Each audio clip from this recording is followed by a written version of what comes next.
This week's chapter is Chapter 8. It's all about communicating and networking with websites, blogs, wikis, and more.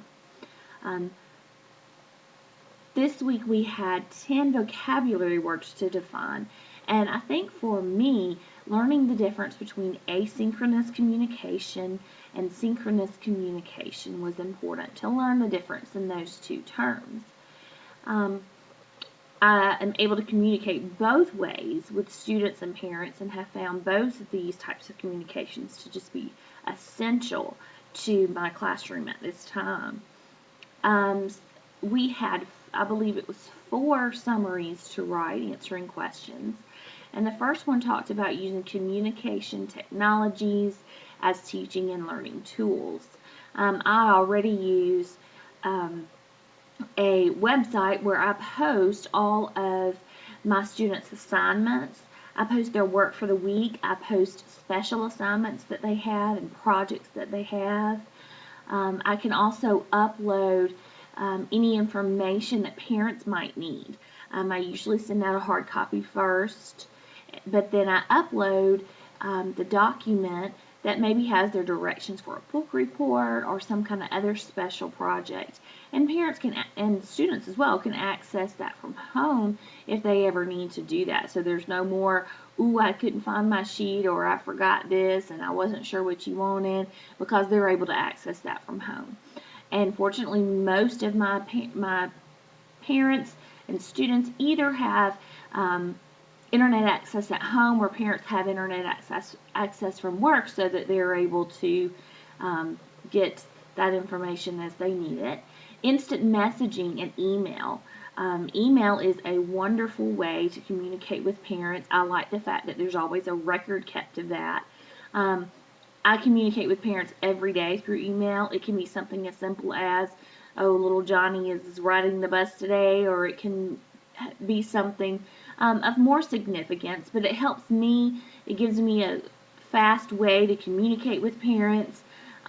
They're able to send me messages and tell me things that maybe they're not sure if Susan brought that paper to school that she was supposed to, and did she turn in the money she was supposed to turn in. They're able to ask me little things like that without us having to communicate over the telephone. It's also instant messaging is also a way that I communicate, especially with my students. Through their Gaggle accounts, we're able to email an instant message, and it's fun to talk to them, even from home some nights. If I'm on my Gaggle and they have questions about homework, or they have questions about an assignment, then I'm able to communicate with them about that as well. And it's fun to watch them as they talk back and forth on their message boards to each other about their assignments, especially when it comes to group projects. And speaking of group projects, we've begun using wikis this year. I actually used one as my website last year, but then this year, because I have a different website, I'm now able to use my wiki with my students. They have been assigned projects where they'll have to go in and they'll have to research and post information that they find. I'm excited about getting to use it more this year with those group projects, and having them be assigned specific things to look for. That was a lesson that I learned. Let them have something specific that they are to look for as an individual that they can use to contribute to their group's work. We found that to be a good idea as we went through. So it's fun to use wiki pages in order to do that. pbworks.com is actually where mine is found. My peer teacher and I both have wiki pages there that we use. My blogging lesson plan dealt with coming up with what the major events that led up to the American Revolution, and I assigned each group a particular event that they would research, and then they were going to actually have the opportunity to teach their classmates about that event as they researched.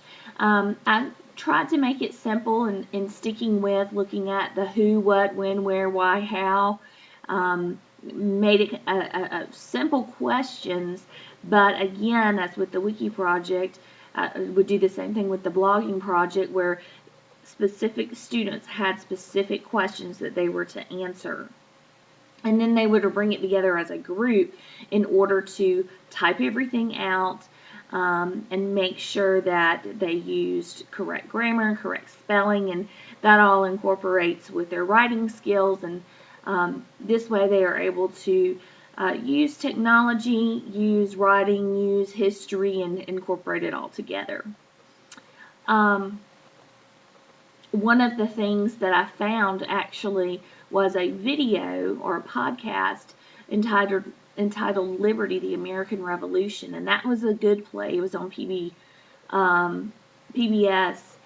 their website, and that will be a good place for them to start beginning to learn about that. So, and then the last portion dealt with teachers designing classes.